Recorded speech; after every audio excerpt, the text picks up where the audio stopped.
l'Agile Day de la TUJ parce que nous pensons que ça fait partie de notre ADN, que c'est une marque de notre culture de travail.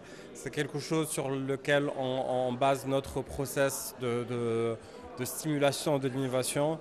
Nous pensons que c'est un nouveau paradigme dans la façon de faire du software et que ça permet de meilleur design et in fine ça permet de produire de meilleurs produits qui sont plus, qui correspondent plus en quelque sorte aux besoins de l'utilisateur. Pour nous, l'agilité, c'est tout à fait corrélé avec les concepts de design thinking, c'est-à-dire les principes comme fail fast, fail cheap. L'idée que tout produit ne peut pas être bon dès la première itération et qu'il faut beaucoup d'itérations et beaucoup de collecte de feedback pour pouvoir l'ajuster et pouvoir mettre l'utilisateur au centre du processus de développement produit. L'agilité est aussi une façon pour nous de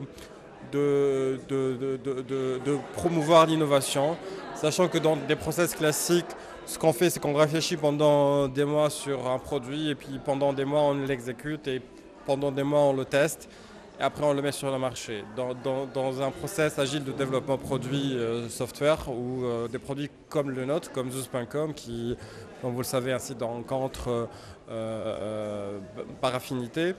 Donc, pour ce genre de plateforme, l'innovation doit être continuelle. Nous passons une semaine de réflexion sur le produit, une semaine d'exécution et juste après une autre semaine de réflexion encore plus poussée, basée sur de meilleurs feedbacks.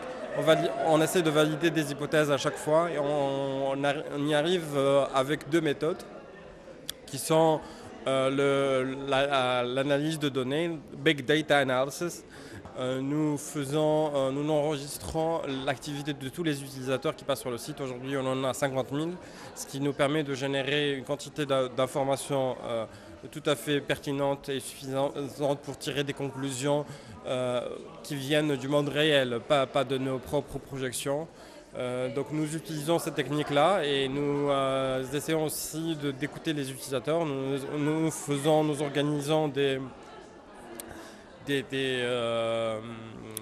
séances d'essais avec les utilisateurs.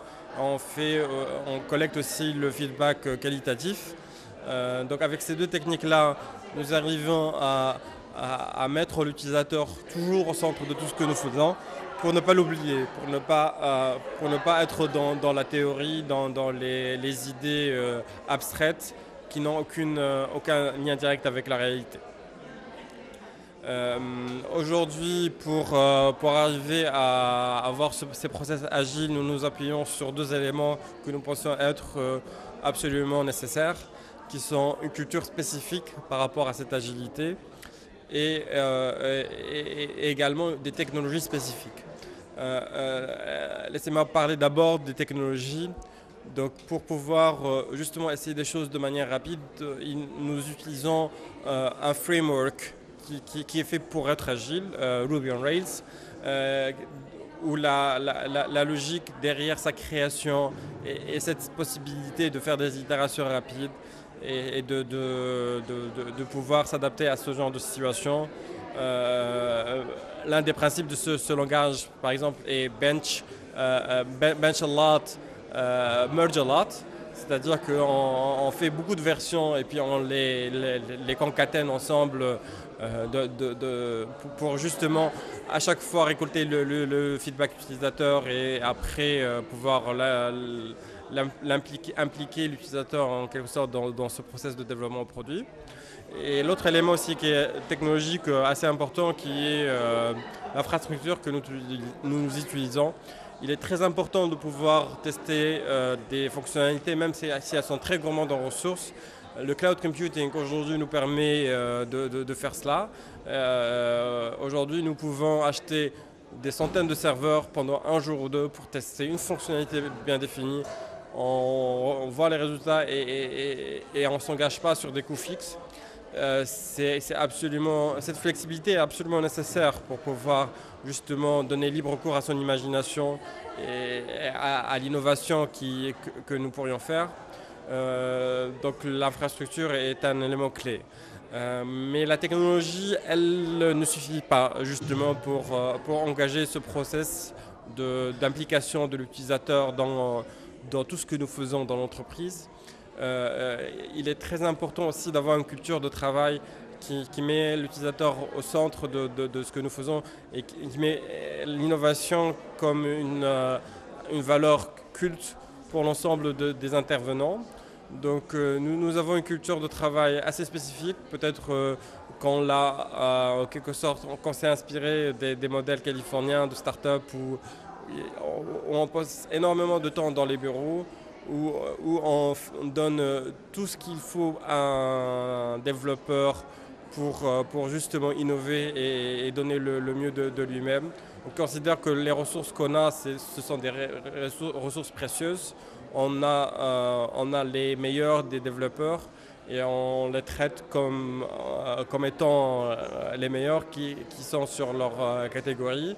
Et c'est cela aussi qui nous permet d'impliquer tout le monde dans le process de stimulation de l'innovation.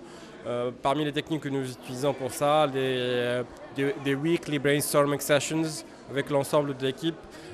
Chaque développeur peut avoir une nouvelle idée et peut l'implémenter. On lui donne les ressources qu'il faut et il peut changer notre vision un peu du monde et de notre produit. C'est ce que nous encourageons de manière significative. Et c'est que ça commence déjà à montrer les fruits de ce travail. Nous récoltons énormément d'idées extrêmement intéressantes. Nous les testons de manière très rapide et nous arrivons avec des résultats concrets. C'est le paradigme qui pourra faire de Zouz une entreprise encore plus réussie, qui a un reach encore plus important sur l'ensemble de la région arabe, qui est notre ambition aujourd'hui d'être la plateforme de rencontre de référence sur l'ensemble de la région arabe.